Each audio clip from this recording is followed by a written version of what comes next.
Mélenchon, le candidat de la France Insoumise, est avec nous. Bonjour, monsieur Mélenchon. Bonjour. Vous défendez l'idée d'une grande loi d'urgence sociale si vous êtes élu président de la République, avec deux propositions choc, l'augmentation du SMIC à 1 400 € net et surtout le blocage des prix sur les produits de première nécessité.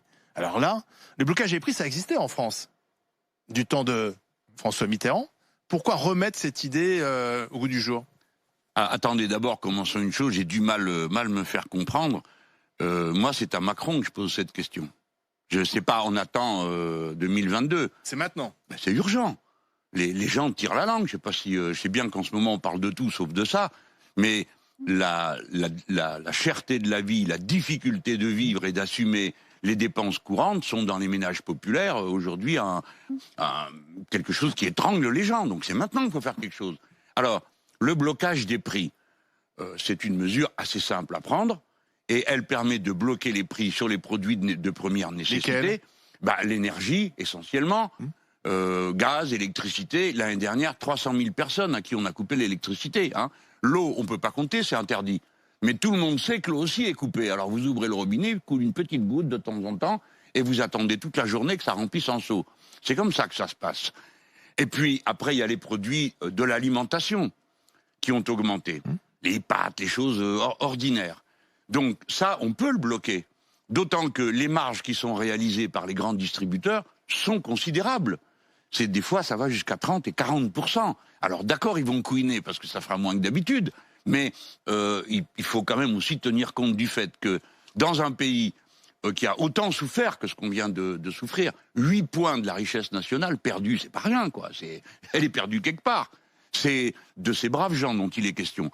Et là, il y a urgence. Voilà. D'accord. Donc voilà vous êtes élu. Maintenant, là, voilà. Tout de suite, monsieur Macron, vous avez bloqué le prix des masques et du gel à un moment donné. Bloquer les prix de première nécessité. Il le fera pas. Donc, il le fera pas, c'est une certitude. Si vous arrivez à l'Élysée, en revanche... Pourquoi vous pensez qu'il a un si mauvais cœur que ça? Il déteste les gens à ce point? Si vous arrivez à l'Élysée, vous, c'est ce que vous faites tout de suite. Parce que là, c'est... prenons l'heure qu'on va passer ensemble, c'est quel est votre programme et que faites-vous si vous arrivez à l'Élysée? Vous avez raison. Donc, vous arrivez à l'Élysée, c'est le SMIC, 1 400 € net et blocage des prix. Oui, pendant le combien de temps? blocage des prix de première nécessité, si la situation s'est encore dégradée. Mais je vois pas comment elle s'améliorerait, puisque vous dites vous-même que M. Macron veut pas le faire. Bon, on a un prof d'écho dans les grandes gueules, Thomas Porcher. Le blocage des prix, c'est faisable, c'est souhaitable? Ça a souvent été fait en économie. Et je veux dire, même nos prix de l'électricité ont souvent été des prix qu'on appelait soviétiques, hein, parce qu'ils étaient fixés par l'État, voilà, régulés. Ils le sont toujours. Ils le sont toujours, ils augmentent au niveau de l'inflation, voilà. Donc, et puis, je rappelle que même chez François Hollande, hein, qui était plutôt du centre-gauche, il y avait dans ses premières mesures, ce qu'il n'a pas fait, le blocage des prix de l'essence à l'époque. Et un Français sur deux avait dit dans un sondage que son vote était influencé par les mesures qui étaient prises sur les carburants. Vous voyez, et 2 ans plus tard, on a eu 2-3 ans plus tard, enfin 5 ans plus tard, excusez-moi, on a eu les gilets jaunes suite à la taxe carbone. Donc les biens de première nécessité aujourd'hui, les dépenses contraintes, elles mangent le pouvoir d'achat des bas salaires. Donc à un moment, il va falloir réguler tout ça. Et aujourd'hui, il y a une grosse partie en plus de ces biens de première nécessité, que ce soit du blé, du pétrole, etc., qui sont soumis à la spéculation.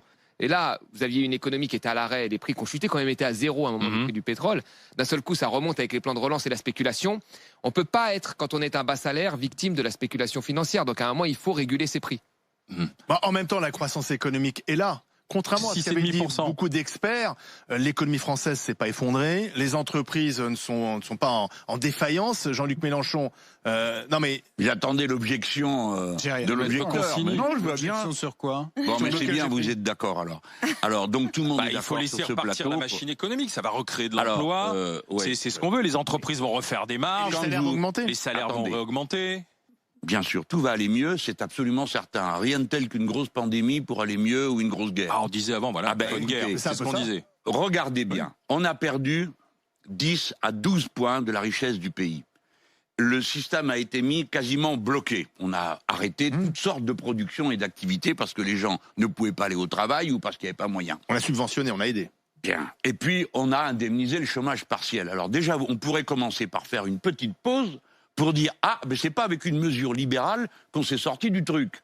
Il a fallu prendre une mesure d'État et de coopération de tous les individus. Parce que le chômage partiel, c'est pas M. Macron qui l'a payé avec sa fortune personnelle, on ne le lui demande pas, c'est tout le monde qui l'a payé. Donc il a fallu du collectivisme pour régler le malaise. C'est d'ailleurs des laboratoires d'État qui ont trouvé les vaccins qui nous sortent de la crise, c'est bien connu. Qui l'ont financé. Pfizer, ça a été beaucoup financé avec Moderna, etc. sont des laboratoires publics. Bon, écoutez, chacun appréciera votre remarque, mais je ne vais pas la laisser passer. Je termine juste sur ce que j'étais en train de dire. Donc, l'économie s'est effondrée de 10 points, de 12 points, et on redémarre. Par la force des choses, on redémarre. Les machines sont là, les usines sont là, les gens sont là, les services sont là. Mais on redémarre. Mais regardez, on a perdu 12 points, on redémarre à 7. Il en manque toujours. On est toujours 3, 4, 5 points. Je ne sais pas si j'ai exagéré en disant 12 points perdus. Mettons même que ce soit que 10. On est 4 points en dessous de la production auparavant. Si vous regardez d'autres pays qui ont fait des plans de relance, vous me direz, les États-Unis font les plans de relance qu'ils veulent, ils appuient sur le bouton et ils impriment des dollars sans se soucier de savoir la suite.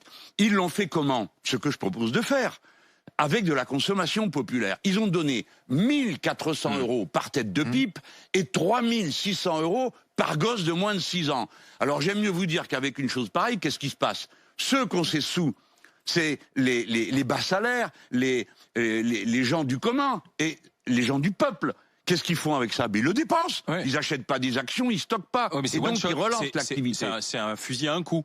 C'est-à-dire c'est donné une fois, après derrière ça ne dit rien de la pérennité des emplois et autres. Oui mais vous redémarrez la machine, c'est toujours pareil, c'est comme la bicyclette. Donc vous aimeriez que... c'est le premier coup de pédale qui coûte. Donc il faudrait faire un chèque aux Français. Et après ça roule. Non mais attendez, il a fait une laboratoires. Non mais il a fait une remarque assez perfide, mais je veux lui répondre sur un plan rationnel. Hein. J'entends l'argument, vous dites c'est pas des laboratoires d'État qu'ont trouvé les vaccins. Bon, alors premièrement, sachez que la recherche en France est plus qu'abondamment arrosé d'argent public. Il y a même un crédit d'impôt rien que pour ça. Donc vous savez que l'impôt recherche, il profite d'abord aux banques, qui ont des trouvailles en effet pour rançonner les gens, mais pour le reste, rien. Sanofi était une entreprise publique. Quand c'était une entreprise publique, le commandement de Sanofi répartissait les fonds à l'intérieur de l'entreprise d'après les projets. Eh bien, que se passe-t-il maintenant? Vous avez le gars qui arrive qui dit « Moi, je cherche une molécule pour essayer de déboucher les aortes, etc. » Combien de temps pour arriver sur le marché? 10 ans, très bien. Et vous, je cherche une molécule pour que les cheveux blancs ne deviennent pas jaunes quand on les lave. Combien de temps? 2 ans. C'est vous qui avez le sou. Demandez à des chercheurs, de haut niveau comment se passe la recherche privée. Tout ça, c'est privé. Ce que je veux dire, mais alors il y a qu'à les nationaliser, comme ça coûtera moins cher. Pardon, monsieur, mais ça les intéressera pas c'est vous qui venez de dire que c'était pas des laboratoires publics qui avaient trouvé. En l'occurrence, Pfizer, Moderna, etc. C'est sûr qu'ils vont s'enrichir avec ces vaccins, mais heureusement qu'ils ont trouvé ces vaccins. Et en fait, la vraie sortie de crise, c'est les vaccins. C'est pas les mesures de super étatiques qu'on a pris depuis 2 ans en France. En réalité, moi, ce que je pense personnellement, c'est que Macron fait des dépenses électoralistes au prétexte du Covid. Pour en quelque sorte acheter des voix en vue de. C'est un gauchiste à vos yeux, dites donc. Pour moi, il est dans un délire où il pense depuis 2 ans, il n'est pas très libéral. Il peut dépenser autant qu'il veut. Bien sûr que si. Ça n'a aucun impact. Probablement qu'on va payer ça sur plusieurs générations, les dépenses qui sont effectuées maintenant. Ce que je veux simplement dire, c'est que c'est le système capitaliste libéral que vous n'aimez pas qui nous permet aujourd'hui de sortir de la crise du Covid grâce à ces laboratoires. C'est tout. C'est pas vrai, donc j'ai que ça à dire. Il y a 10 milliards d'argent public mis dans la recherche, et en France notamment, où on a payé des sommes folles, Sanofi est incapable de sortir un vaccin. Qu'est-ce qu'ils ont fait? Je viens de vous expliquer comment ça s'est passé. Ils ont privilégié les recherches sur des gadgets rentables à court terme. La recherche fondamentale, ça va vous horrifier, ça consiste à payer des gens qui des fois savent pas ce qu'ils cherchent et découvrent par hasard des choses. Ça s'appelle l'esprit humain. C'est pas ça qui s'est passé. Mais la recherche fondamentale doit être alimentée. La recherche pratique doit être alimentée. Non mais ne dites pas des choses comme ce que vous dites, monsieur. Parce que vous dites que c'est les laboratoires privés qui ont trouvé les vaccins. Moderna, etc. Ils n'ont pas réussi à faire ces vaccins en faisant de la recherche fondamentale. Bien sûr que si. L'ARN messager, c'est une trouvaille de 2 prix Nobel français, du CNRS français payé par de l'argent de l'État. Qu'est-ce que vous racontez? Derrière, on n'y a pas cru. Ils n'ont pas fait ce vaccin parce qu'ils n'y croyaient pas. C'est ça. Non mais pardon, c'est juste factuel que c'est le système capitaliste libéral qui aujourd'hui nous sort de la crise. C'est une réalité factuelle. Ça vous déplaît, mais c'est comme ça. Non, non, c'est pas que ça me déplaît, c'est que c'est le tour de madame de parler. Marianne Soubré. Je fais des gestes, en fait, depuis tout à l'heure. Oui, vous avez l'air désespéré, Mélenchon. alors je me mets de votre côté. Déjà, je voulais vous remercier parce que, enfin, dans une campagne présidentielle, on parle d'autre chose que d'immigration et de sécurité, et ça me fait beaucoup de bien. On en parlera peut-être après avec vous, mais ça fait beaucoup de bien. Passe sanitaire. Ah oui, franchement, ça fait du bien. Mais moi, j'ai une question, parce que j'ai lu, en fait, dans vos grandes mesures sur le plan social, vous dites, on va, pendant 1 an, en fait, enlever les profits, en fait, prendre les profits du CAC 40 et les garder, en fait, et éviter qu'il y ait de la distribution. Ou alors, j'ai mal compris, mais en fait, c'est à peu près ce que j'ai compris de votre proposition. Donc, vous dites que ça ferait 150 milliards d'euros. Non, ça fait 50. L'année dernière, le CAC 40, c'est 54 milliards. Voilà. Non, mais il n'y a pas de mal. Tout le monde n'est pas obligé de s'apprendre ses chiffres par cœur. Voilà, donc, et en fait, vous proposez donc qu'il n'y ait plus aucune distribution et que ça soit gardé par l'État, c'est ça? Est-ce que vous pouvez expliquer? Et est-ce que vous pensez que ça va permettre justement que les entreprises se développent si on leur prend leur profit? Oui, voilà. Vous voulez une année blanche? Voilà. Si j'ai bien lu l'interview du JDD, une année blanche dans les profits du CAC 40. Voilà. Et les redistribuer. Voilà. Au-delà d'un montant? Pardon? Au-delà d'un montant? Non. Ben oui, c'est-à-dire, je fais pas je pourrais dire on prend tout. Ah oui, d'accord. Pourquoi? Alors d'abord, regardons, oui ou non, on prend tout ou pas. Pourquoi? Parce que tout le monde a perdu de l'argent. Absolument tout le monde. Le pays a payé de l'argent, l'État a perdu de l'argent, tous les particuliers ont perdu de l'argent, de toutes les manières. L'épargne se porte bien, l'épargne privée en France. Sauf, oui, mais attendez, l'épargne. Vous êtes sympa, mais c'est pas l'épargne des petites gens. L'épargne, quand on dit l'épargne, c'est aussi bien quelqu'un qui met beaucoup de sous de côté ou une très grande entreprise qui a une part de trésorerie qu'elle met en épargne, ça s'appelle de l'épargne. Il est clair que dans la période où l'activité était au ralenti, mettre la trésorerie en épargne, c'était le plus évident et pas le plus génial, mais ils l'ont fait. Donc c'est pas ça le sujet. Le sujet, c'est que les entreprises CAC 40, là je ne parle pas de leur réinvestissement. De toute façon, c'est de la rigolade. Dans les 10 dernières années, ils ont diminué de 5% leurs investissements et augmenté de 70% l'argent qu'ils distribuent aux autres. Donc ce n'est pas vrai que quand ils ont de beaux bénéfices, aussitôt on le retrouve dans l'investissement. Mais je ne parle pas de ça. Je parle de l'argent, une fois qu'on a calculé l'investissement, une fois qu'on a calculé tout le reste, qui est parti en dividendes. Il y en a pour 53 milliards. Donc je dis, tout le monde a eu une année blanche. Allez chez le bistrotier du coin, le restaurateur ou le maçon. Vous aussi. Cette année, le président de la République a dit qu'on était en guerre. Eh bien, puisqu'on est en guerre, les profiteurs de crise, vous passez à la caisse. 53 milliards. Avec ça, il y a de quoi payer un salaire à revenu moyen. Je suis en dessous de 2000 €. À 1 million de personnes pendant 1 an. C'est-à-dire que nous pourrions avoir... Dans les métiers du lien, c'est ce que vous dites. Oui, j'ai mis les métiers du lien, comme ça on voit plus de quoi on parle.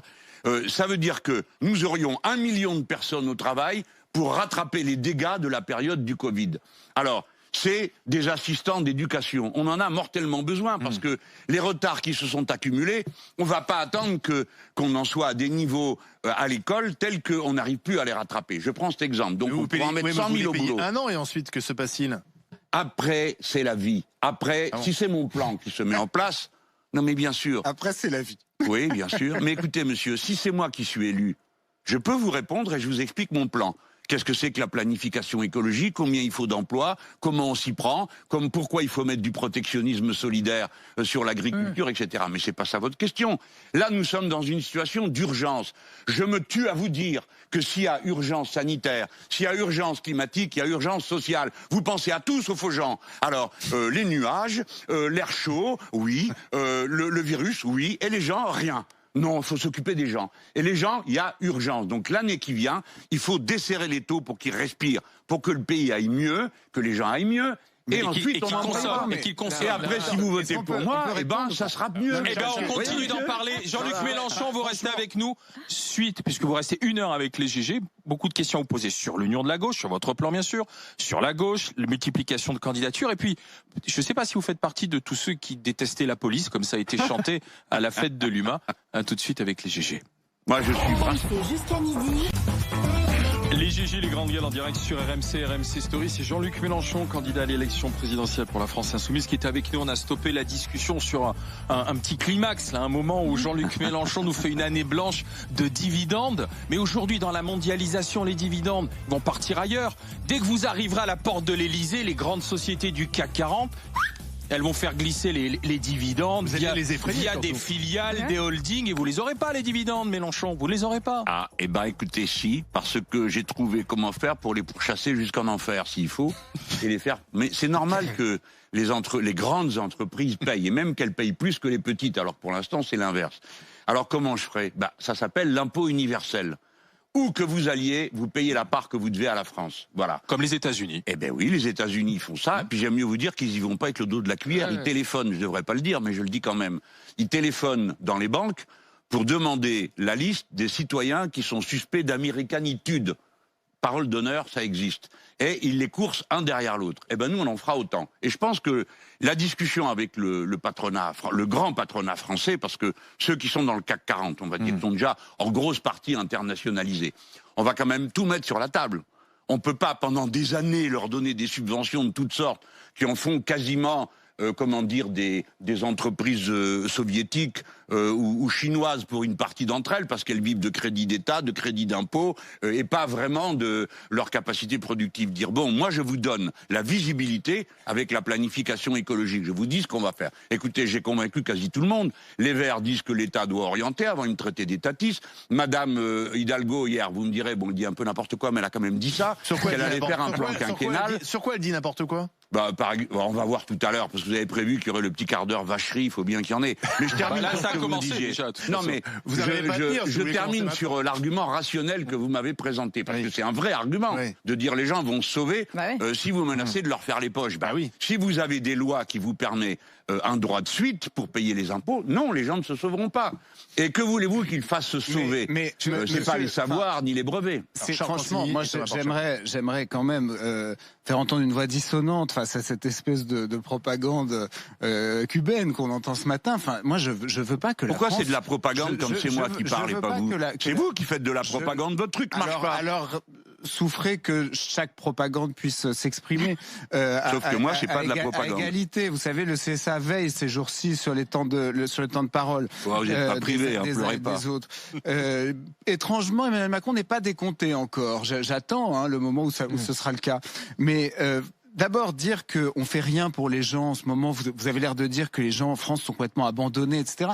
Enfin, on n'a jamais dépensé autant d'argent public pour aider les gens. Il y a eu le chômage partiel, il y a les aides à tous les indépendants, il y a des professeurs de ski qui ont reçu des dizaines de milliers d'euros parce qu'ils n'ont pas eu leur saison de ski, parce qu'on a fermé les remontées mécaniques à cause du Covid. Donc franchement, c'est présenter une réalité qui n'existe pas. Et votre proposition sur le CAC 40, c'est un peu comme tout le reste, c'est-à-dire que vous avez que des mesures un peu à court terme et vous vous en sortez avec ce truc magique. Après c'est la vie. Attends, Charles. Après on verra. Non mais attends, respectez le travail des gens. Qu'est-ce que c'est le CAC 40? On voit, mais on voit que vous avez un parcours par lequel il n'y a pas eu d'entreprise privée sur votre trajet. Le CAC 40, c'est quoi? C'est une réalité. Mais vous avez vécu des fonctionnaires toute votre vie. Vos instituteurs étaient des fonctionnaires. Les policiers dans la rue sont des fonctionnaires. L'électricité avec laquelle vous... Je suis pas sûr que... Ah bah oui, vous voyez. Dans votre vie, il n'y a pas beaucoup d'entreprises privées non plus. Cher monsieur Mélenchon. C'est pas des arguments, c'est comme ça. Il y a des gens qui mais faites honneur à votre intelligence.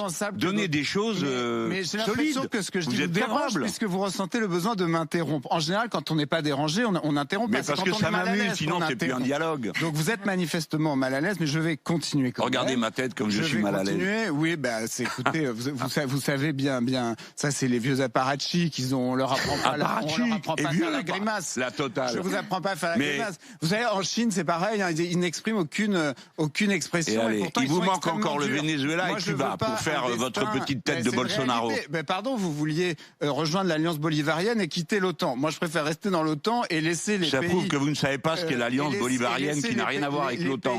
Et en plus ignorant. C'est dommage, parce que vous êtes un garçon brillant. Vous pourriez faire des études et ça s'améliorerait. Je peux continuer, je pense que j'ai fait des meilleures études que vous, mais c'est pas grave. Je continue. Le CAC 40, qu'est-ce que c'est? C'est des entreprises remarquables, dans lesquelles il y a des gens qui travaillent énormément, dans lesquelles il y a de la recherche, qui sont des emplois, etc. Ces gens-là sont motivés par quoi? Par le souci du travail bien fait, parce que ce qu'elles font à la fin, un peu quand même, excusez-les, par la rémunération, ça compte. Oui, mais c'est normal. Bon, je crois que vous étiez le plus gros patrimoine de 2017, donc ça compte la rémunération. Non, ce n'est pas vrai, monsieur. Vous savez, vous avez trouvé ça dans la propagande de l'extrême droite. Je possède un appartement à Paris et une maison de campagne. Voilà c'est déjà pas mal. C'est déjà déjà pas mal, en déjà effet. plus À que moi. 70 ans, je suis C'est assez déjà plus que satisfait. moi. Mais ça, c'est un truc de l'extrême droite. et Vous donc- êtes marrant, vous Et répétez donc, tous les mêmes choses. C'est une réalité. Terminé. Que vous avez un patrimoine Oui, correct, oui. donc vous n'allez Oui, pas oui. dire Voilà. que la Et donc, je suis rémunération est un coupable. J'aimerais non-sujet. Et pas- donc, Non, on moi, vous a je pas dit revenons ça. aux On vous dividendes. parle Et des donc, je vais bénéfices finir- des actions. Oui, et donc, je Arrêtez vais d'endormir finir les en gens. une phrase, je vais finir en une phrase. Moi, je pense qu'en France, au contraire, on souffre du fait qu'on a beaucoup trop d'État, que l'État s'accorde, s'arroge une place, un pouvoir sur le travail, sur la vie des gens qui est beaucoup trop Mais vous important. mentez. Et vous Ça vous dérange pas de mentir? Je vous parle des dividendes qui sont payés, pas des salaires, jeune homme. Vous démoraliserez. Retournez à l'école. Vous démoraliserez. Vous le confondez pays dividendes avec et ces salaires. mesures d'inspiration. Alors les grandes gueules, qu'est-ce que collectiviste. c'est pas Regardez, mais il on a- raconte un truc qui tient pas debout. Vous devriez arrêter ça, quoi. Répondez-lui. Répondez-lui, Thomas Porcher, professeur Thomas d'économie. Porcher, lui, c'est un ne pas les scientifique. spolier. Et je Non, constate voilà. qu'on a encore des candidats qui veulent spolier les. C'est ça, avec Jean- Chavez, Alors, Thomas Cuba et Porcher. Venezuela. Non, mais sur les mesures économiques, C'est bon, parce que la récitation sur est les finie. mesures économiques, c'est vraiment ce qui m'intéresse. Dans des situations imprévues, il y a des mesures qui sont prises parfois qui peuvent être particulières. Vous regardez aux États-Unis, c'est pas Cuba, le Venezuela. Aux États-Unis, quand les prix du pétrole ont augmenté après les chocs pétroliers dans les années 70, il y a eu un profit énorme pour les multinationales pétrolières. Qu'est-ce qu'ont fait les États-Unis? Ils se sont dit, ils ont des profits énormes, on va les taxer parce que c'est des profits imprévus dus à une situation particulière. Donc on taxe, on en récupère une partie. Mais est-ce que les entreprises du CAC 40 ont profité Non, de la crise alors, sanitaire? Justement, Bah, là, quand vous même, regardez, non il y a eu un plan de relance qui a été fait, 20 milliards de baisse d'impôts de production. C'est une mesure pérenne, qui n'est même pas Oui. juste provisoire, C'est pas- pérenne. mais c'est pas lié à la Donc, pandémie. Tout le temps. c'est dans le plan de relance. Et vous regardez dans ce plan de relance, moi, ce qui m'a étonné, c'est que ce plan de relance, il y a que 0,8% qui sont de l'aide aux ménages les plus précaires. C'est le ticket resto U à 1 euro et l'allocation de rentrée. Il n'y a rien d'autre. Donc pourquoi on ne peut pas à un moment se dire que dans ce plan de relance, il aurait fallu donner aux 30% des ménages qui gagnent 1400 euros de moins, peut-être 20 milliards, l'équivalent de la baisse des impôts de production, pour qu'ils aient un peu plus de pouvoir d'achat.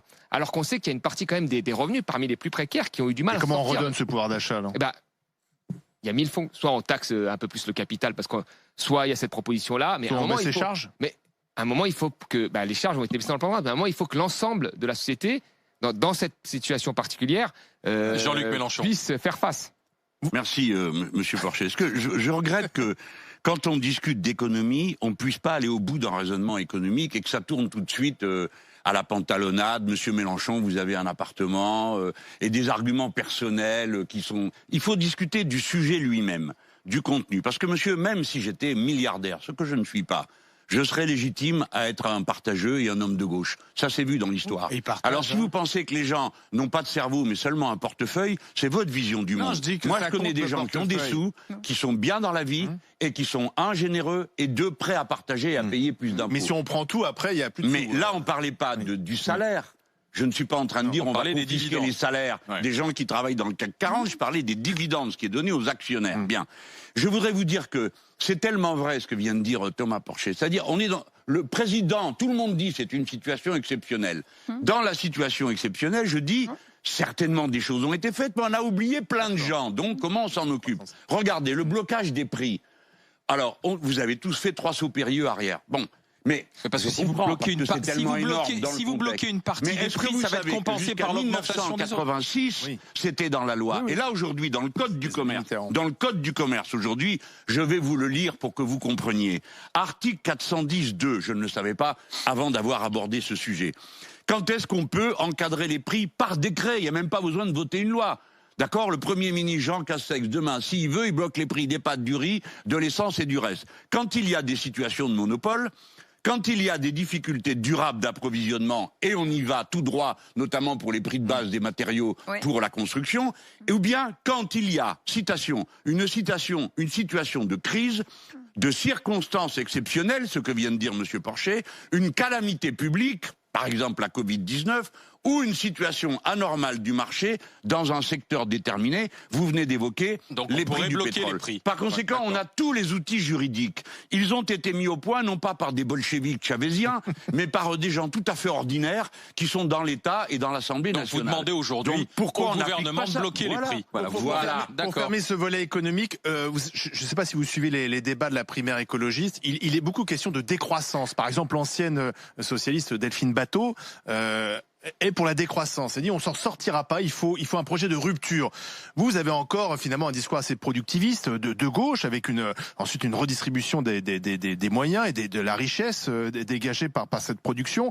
Delphine Batho dit non, c'est terminé tout ça. Ça c'est le monde d'avant. Qu'est-ce que vous répondez ? Alors, il faut faire la part de ce qui est dû à la chaleur de leur débat et puis à la volonté d'avoir une ligne claire. Bon, je comprends ce qu'elle dit. Je me référerais plutôt pour la décroissance, pas à Delphine Batho qui l'a découvert assez tardivement, mais à Paul Ariès qui, lui, depuis des années, explique ça. Mais lui, au moins, il a la modestie de dire, le mot décroissance, dit-il, c'est un mot au but, pour nous obliger à réfléchir et pour nous obliger à comprendre qu'on peut pas dire on va produire plus tout le temps. Le vieux logiciel social-démocrate complètement éculé qui dit on va corriger les inégalités par une distribution inégalitaire, vous suivez, des fruits de la croissance. Ça veut dire qu'il faut une croissance sans fin dans un monde dont les limites sont connues. Alors, ça ne veut rien dire la décroissance, comme d'ailleurs souvent la croissance. Si vous prenez le PIB, vous creusez un trou, les gars, c'est dans le PIB. Vous leur bouchez. C'est dans le PIB. Qu'est-ce que vous avez produit ? Rien. Mais dans le PIB, vous avez produit le salaire pour vous faire creuser le trou et le salaire pour le reboucher. Par conséquent, les indicateurs dont nous disposons ne nous permettent pas de réfléchir sainement. La décroissance doit en effet frapper dur certains secteurs. Dur. Par exemple, la production de pesticides.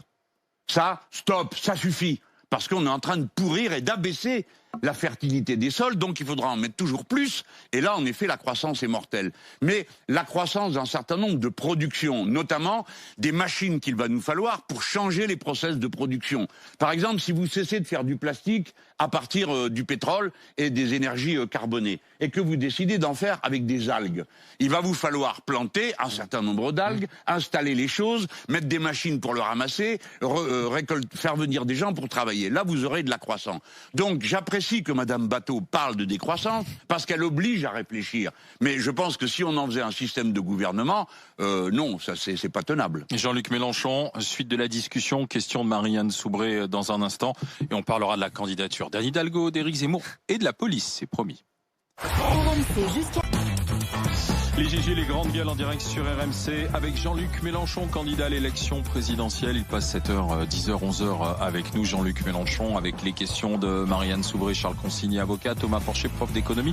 On va vous faire écouter, vous l'avez déjà entendu bien sûr, ce qui s'est passé à la fête de l'humanité, vous savez, lors du concert. C'est tout ce que vous avez retenu. Il y avait 50 débats passionnants et vous allez leur casser les pieds avec 10 secondes. Allez, moi, on m'a fait ça 8 mois à propos des perquisitions, donc chacun son tour. On y va, on écoute ces 10 secondes justement.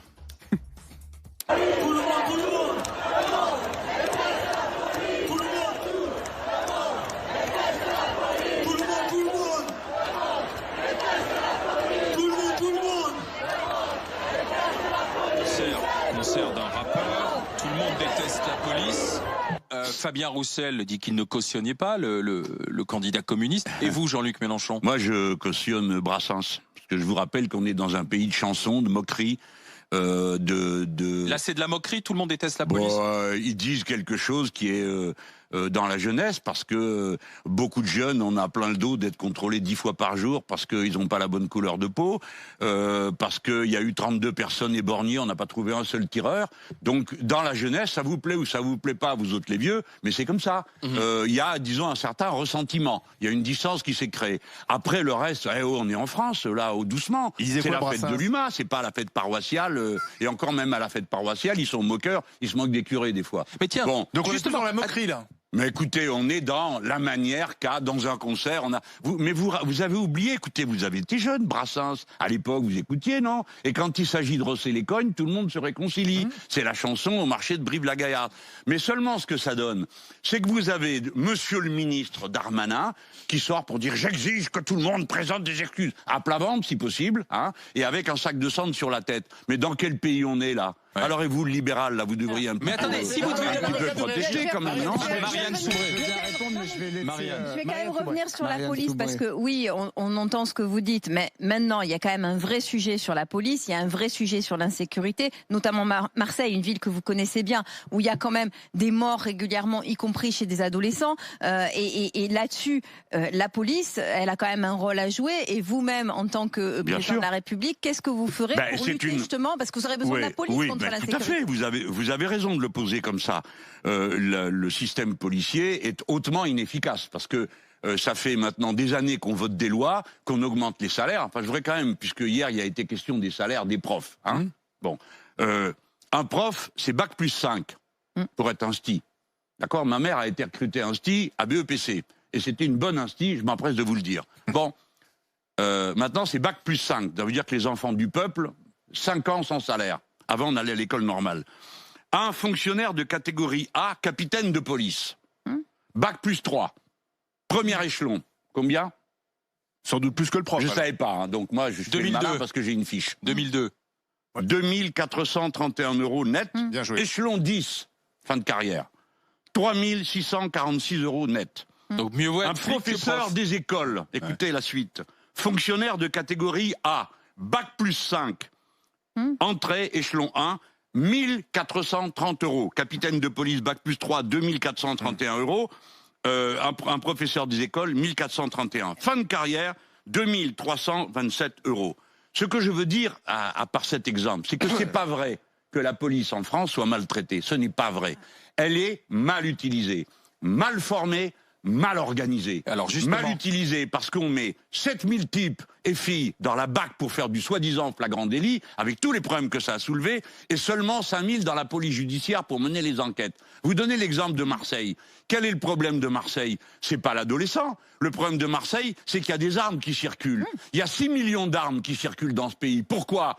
Il faut arrêter ça. Le trafic d'armes, le trafic de drogue, Mais vous de faites la des drogue policiers dure, pour le ça, monsieur trafic des Mélenchon. êtres humains, il faut le des policiers, recyclage de alors. l'argent sale. C'est ça qu'il faut tuer dans l'œuf, et vous verrez que le reste disparaîtra. Parce que vous n'aurez pas de chauffeur quand il n'y a rien à chauffer. Alors justement, et vous n'aurez pas de trafiquants de drogue si Monsieur le Mélenchon, cannabis est deux légalisé questions et qu'on ne peut concrètes. plus trafiquer dessus. Vous aurez les autres, les gros trafiquants, et on les pourchassera. Donc il faut utiliser autrement. Attendez, Non, mais on a j'avais- parlé de la formation, ça peut pas aller. Si vous recrutez des policiers au concours à 6 sur 20, il y a un problème, il faut former. Les profs aussi, on les recrute malheureusement. Non, aussi non, 6 sur non, 20 non, ça parfois c'est des aussi. menteries anti-profs. Ah si, parce qu'on n'en trouve pas. Alors, donc, non, mais je veux pas dire non plus que tous les policiers sont recrutés, parce que vous savez, ils m'écoutent là en ce moment. Alors ça y va avec le syndicat facho des commissaires C'est Alliance. et les factieux C'est Alliance. d'Alliance. Alors avec eux, je suis servi tous Alliance les et jours, les il faudrait factieux. me pendre. D'accord. Moi, je dis aux policiers, si je suis le président de la République, je refondrai tout de la cave au grenier. Et je ferai une police républicaine qui passera son temps à pourchasser le crime. Une police républicaine, ce sont des grands mots, Jean-Luc Mélenchon. Dans les faits, par exemple, lorsqu'il y a un rodéo sauvage, on envoie les policiers ou pas ? Bah, je crois que c'est pas permis, non, le rodéo sauvage. C'est pas le sujet. Je suis pas en train de vous dire, alors, chacun fait ce qu'il veut, on attaque les banques si on veut. Non, je vous dis le contraire. Mais la manière de faire. Oui, mais ça crée aussi Mais des non, c'est incidents, pas ça crée qui des crée le frictions. problème. Donc, Et les gens aiment pas les rodéos. Et moi, je dis à ceux qui les font, qui nous cassent les oreilles, qui se mettent en danger, ils nous pourrissent la vie. D'accord, je leur dis. J'ai pas peur de leur dire. Je le leur dis. De même que je dis aux policiers qui passent dans le boulevard Magenta, à toute sirène hurlante toute la journée, qui nous cassent aussi les pieds. Des fois, peut-être que c'est pas si urgent que ce qu'ils croient.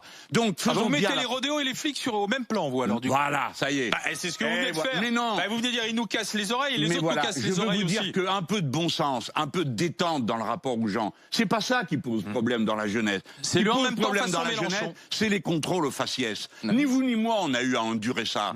Voyez-vous, ni vous ni moi. Par contre, toute une série de notre jeunesse, c'est tous les jours Alors, plusieurs deux- fois. deux questions Regardez, concrètes. j'ai donné l'exemple. Bon, vous connaissez Monsieur Younous Omarji, président de la commission des régions au Parlement européen, député européen. Le gars, chaque fois qu'il monte dans le train, le contrôle, c'est pour lui.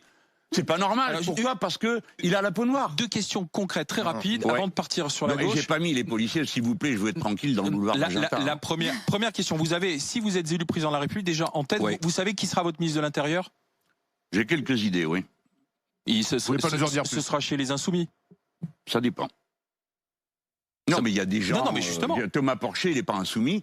Mais- C'est un économie, je peux parfaitement lui dire demain un gouvernant, Monsieur Porcher, ça y est, est-ce il va avoir que la vous grosse êtes tête, un hein. Ça y est, enseignant, bah, il va- vous voilà, êtes une il- formation Non, mais supérieure, vous avez est-ce déjà- que vous acceptez d'être le haut commissaire à D'accord, l'Union mais vous avez, européenne? vous avez Bah, déjà... J'en sais rien, je donne un exemple. Non, mais c'est intéressant, vous avez déjà votre gouvernement en tête et votre éventuel ministre de l'Intérieur. Oui, je sais Mais comment est-ce faire. que vous dissolvez tout de suite, par exemple, la BAC et les braves ? Ouais, alors ça. Les policiers sur les motos, en plus c'est des volontaires, une horreur. Monter sur une moto à deux, dont un des deux tape les gens dans la rue. Ça, Non, je suis d'accord. Ça, vous dissolvez braves. Bon, écoutez, Brave et bac. Brave et bac. mais attendez, on fait glisser. C'est pas la même chose. Ah non, mais ils je font pas pose le même mais métier. je pose la question. La BAC, il faut faire glisser les effectifs de police d'une manière disciplinée, organisée. Mais moi, je suis vraiment pour une vraie refondation, y compris en introduisant parmi les conscrits des gens qui, en plus grand nombre, iraient participer aux tâches de gardiens de la paix. Mon idée, c'est gardien de la paix, pas cow-boy avec des matraques qui se mettent au milieu des... Non, tout ça, ça suffit. Et je peux vous dire, des dizaines de gars, parce que des policiers insoumis, il y en a plein, il y en a partout. Ils sont obligés de faire attention, et de la fermer et de faire semblant, vu l'ambiance qui règne là-dedans. Mais c'est pas possible de continuer avec les mentalités qu'il y a là, les manifs factieuses devant l'Assemblée nationale, les propos outranciers qui sont tenus par tous ces gens contre des élus. Enfin, ces gens sont venus 2 fois manifester devant le siège de mon parti. Vous vous rendez compte du truc? C'est du jamais vu. Mais ils iraient chez Macron que je protesterais pareil. Parlons un instant de la gauche. Il faut gauche. tout refonder et j'ai dans l'idée, vous voyez, si on vraiment voulait faire quelque chose de spectaculaire, on pourrait dire bon, tout ça, c'est terminé. On crée autre chose, ça s'appelle la garde républicaine. Et on refonde avec des gens qui font gardien de la paix, avec des gens, vous voyez, comme on disait autrefois. Alors ils avaient des pèlerines, les gars, c'est tout ce qu'ils avaient, des pèlerines et des bâtons. Maintenant vous les voyez dans la rue, on dirait Robocop. On se demande qui ils vont affronter. Alors la gauche, 7e candidature à gauche, Anne Hidalgo, candidate choisie par un parti que vous connaissez bien, le Parti Socialiste. Non, elle est choisie par personne là pour l'instant. Elle s'est choisie toute seule. Elle était choisie par Olivier Faure. Olivier Faure, c'est pas le Parti Socialiste. Qu'est-ce que vous pensez d'Anne Hidalgo, de cette candidature? Rien. Pour être honnête, rien. Je l'analyse vue de l'extérieur. Il y a une bataille dans le centre-gauche pour savoir qui le dirige, parce que c'est lui qui s'est effondré en 2017. C'est le centre-gauche. La coalition vert-socialiste, ils avaient qu'un seul candidat, après avoir gouverné ensemble. Ils se sont effondrés.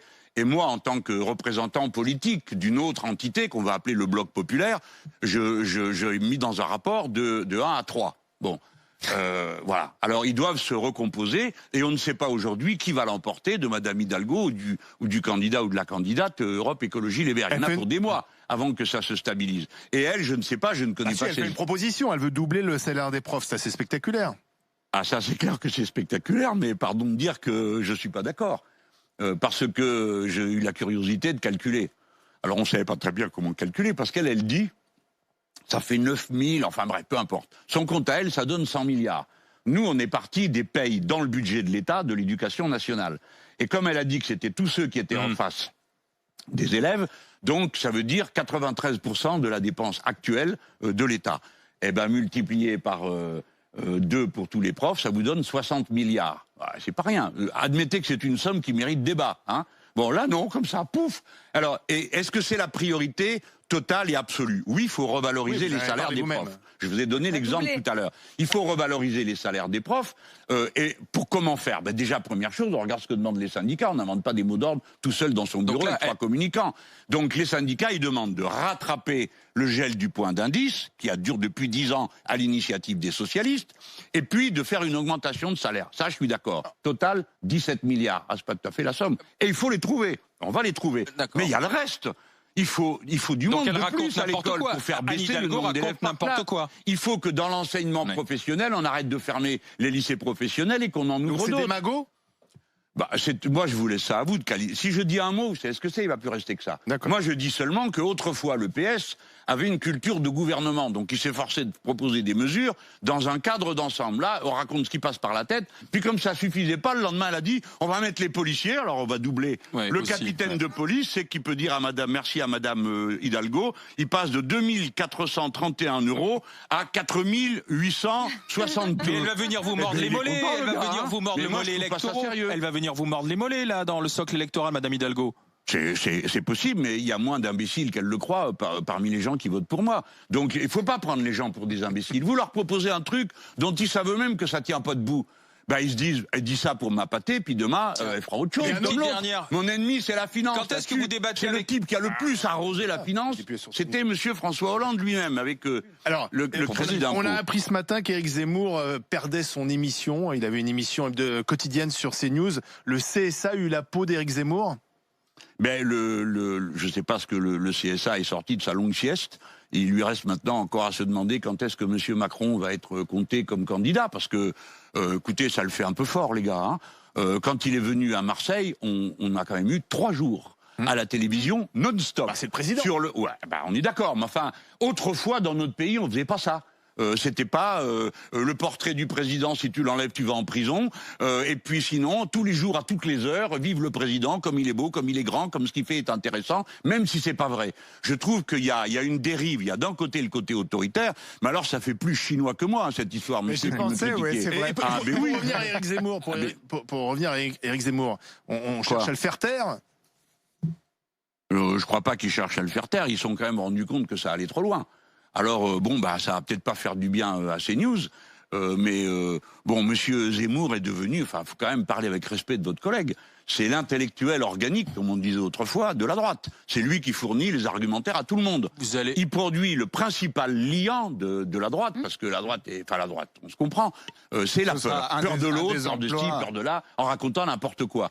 Sans contradicteur pendant des heures. Il faut aller débattre avec lui à la tribune un de ces jours. Mais moi j'ai dit, à un moment donné, il se pouille entre, c'est pas moi. Parce que tout à l'heure vous parliez de d'éparpillement des candidatures de gauche, mais alors dites donc à droite c'est pas mal aussi. Puis à l'extrême droite vous en parlez. Quoi? Ça s'appelle la démocratie. Faut que quelqu'un convainque les autres. Enfin, une trentaine de candidats, c'est... Eh ben c'est la vie. Il y a des pays où il y en a plus. Il y en a déjà eu plus dans le passé en France.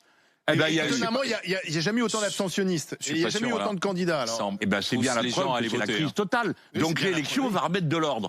Les Français vont choisir. Est-ce que vous prenez quelqu'un de l'extrême droite qui vous explique que la solution c'est de jeter les musulmans à la mer, ou est-ce que vous allez prendre quelqu'un de droite ou macroniste qui va vous dire la liberté du marché, chacun pour soi, c'est comme ça qu'on s'en sort, ou bien est-ce que vous prenez quelqu'un qui est dans la famille de tous ensemble? Et dans la famille de tous ensemble, celui qui est devant, c'est moi. Jean-Luc Mélenchon, merci. On a posé la question sur les réseaux sociaux, le temps de cette heure de discussion. Est-ce que vous êtes pour le SMIC à 1400 € net? C'est une question qu'on a posée et c'est un oui à plus de 70%. Votre proposition est approuvée. Merci. Et là, c'est important que vous me disiez ça, parce que je sais bien que c'est un sondage dans un cadre, il faut aller chez vous, etc. Sans doute que mes amis aussi, on se mobiliser. Mais une proposition pareille, ça veut dire que ça percute dans l'esprit des gens. Ils savent que c'est vital. Parce que dans les gens qui ont répondu, il y en a de droite, il y en a de gauche, il y en a de tous les bords, et il y a qui n'ont pas d'idée. Mais s'ils font ça, d'idées précises pour le vote, s'ils disent ça, c'est qu'ils disent on n'en peut plus. Donc écoutez la voix du pays qui souffre. Parce que, bien sûr, monsieur, vous avez raison de dire que, heureusement, les gens n'ont pas été abandonnés. Il y a toujours la sécurité sociale. Macron n'a pas réussi à la saccager, niveau copain. Il y a tout ça. Mais il reste beaucoup de gens qui souffrent. Merci Jean-Luc Mélenchon. Merci d'être passé par les GG. Allez, on se retrouve dans un instant. Dernière heure des GG, à tout de suite. Ma repas en chinois, alors.